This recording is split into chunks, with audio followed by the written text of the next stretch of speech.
I'll give my quick impressions of the conference today. We had 3 sessions this afternoon on internationalisation, finance and SME and cluster support. And I think all those 3 are very, very vital for emerging industries. And that was quite clear that we saw that coming through, that emerging industries do need a cluster support.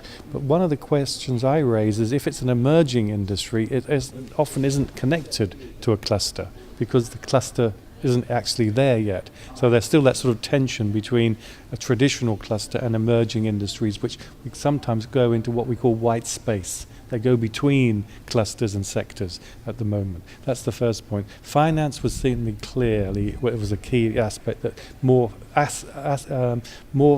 what we call access to finance is important, different types of finance. We also had a good debate in the conclusion of whether loans and grants were the best way of financing. So that's another issue coming around on there. And then clearly internationalization is very, very important because normally we could see that in a small emerging industry, you have to go across borders. You're going to look for niches in value chains which may not be in your region. So often the region isn't strong enough to hold an emerging industry. And we saw that, for example, if you take a country like Slovenia, it's almost impossible to have a home market. You've got to go outside. So these were the key areas that I think came up.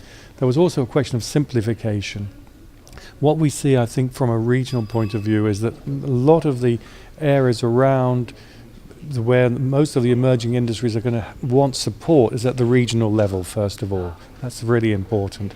So the region, I think, starts as the framework to really look at the cluster approach, the financing and the support for internationalization. So these are the key areas, I think, which I'd like to point out from the conference.